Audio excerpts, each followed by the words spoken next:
नमस्कार दोस्तों, नंदिनी योगा सेंटर में आप सबका स्वागत है। आज का हमारा विषय है योग क्या है। बहुत सारे लोगों के मन में एक प्रश्न रहता है कि योग क्या है।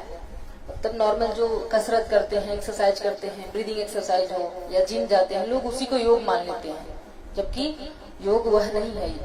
योग एक बहुत ही बड़ी प्रक्रिया है जो कि सभी महापुरुषों ने अपने अपने ग्रंथों में बताया है। और सबसे पहले योग के विषय में जान लेते हैं कि योग किसे कहेंगे। मतलब योग की परिभाषा क्या है, योग की व्युत्पत्ति क्या है, ये कहाँ से उत्पन्न हुआ है और सामान्य भाषा में इसे कैसे समझेंगे। आज हम इसी के ऊपर चर्चा करते हैं। तो महर्षि पाणिनि ने योग शब्द की व्युत्पत्ति की है, जिसमें उन्होंने बहुत ही अच्छे से बताया है। युजिर योगे युज समाधौ युज संयमने, इन तीन धातुओं से इस योग शब्द का निर्माण हुआ है और जिसका सामान्य अर्थ है जोड़। जोड़ मतलब दो चीजों का जोड़, मेल, इसी को हम योग कहते हैं। और यहाँ पर मेल से तात्पर्य है कि आत्मा को परमात्मा से जोड़ देना। मतलब हमारे जो अंदर आत्मा है उसको हम परमात्मा से कैसे जोड़ेंगे। और एक साधारण शब्द में कहें तो अपने शरीर को मन से जोड़ना, इसको भी हम योग कहते हैं। और बहुत सारे ग्रंथों में योग की विभिन्न विभिन्न परिभाषाएं मिलती हैं और बहुत अच्छी अच्छी परिभाषाएं मिलती हैं, जिसका अध्ययन करके हमें ऐसा लगता है कि अब हम योग के बारे में जान सकेंगे। बहुत सारे लोग ज्ञान के अभाव बस कहते हैं कि योग मतलब बस आसन करो, प्राणायाम करो, यहाँ वहाँ खाने पे थोड़ा ध्यान दे दो, यही योगा है। पर ऐसा नहीं है। योगा का मतलब होता है आपके लाइफ स्टाइल, जीवन जीने की कला। आप कैसे जीवन जीते हैं और आप कैसे खाते हैं, कैसे रहते हैं, कैसा आचरण करते हैं दूसरों के साथ, आपका व्यवहार कैसा है, आपके मन में मैत्री, करुणा, मुदिता, अपेक्षा, सुख दुख, पुण्य पुण्य, इन सब का कैसे संचार हो रहा है।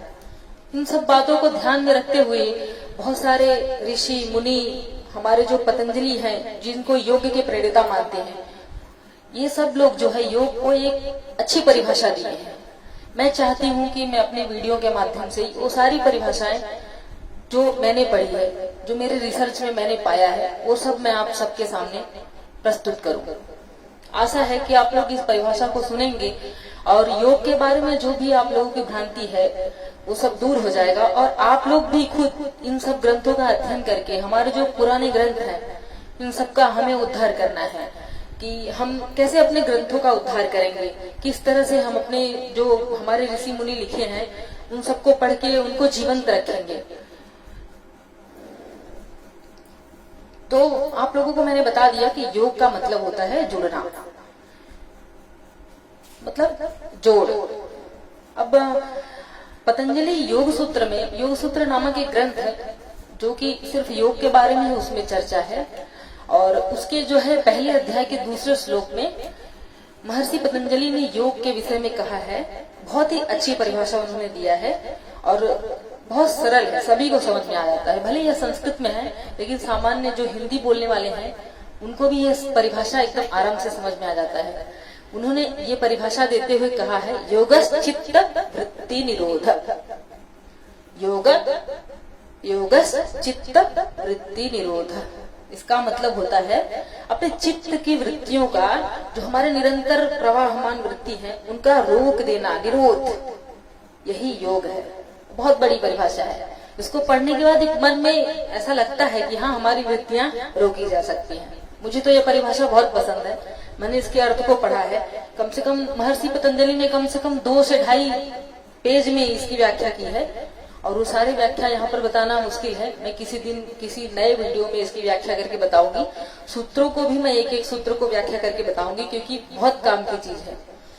और सबसे सटीक जो है परिभाषा मुझे अभी तक की यही लगी है। और बहुत सारे ग्रंथों में, जैसे महर्षि याज्ञवल्क्य, नाम सुना होगा लोगों ने, उन्होंने योग की परिभाषा बताई है। यह भी बहुत अच्छी परिभाषा है। कहने का सबका मतलब वही है।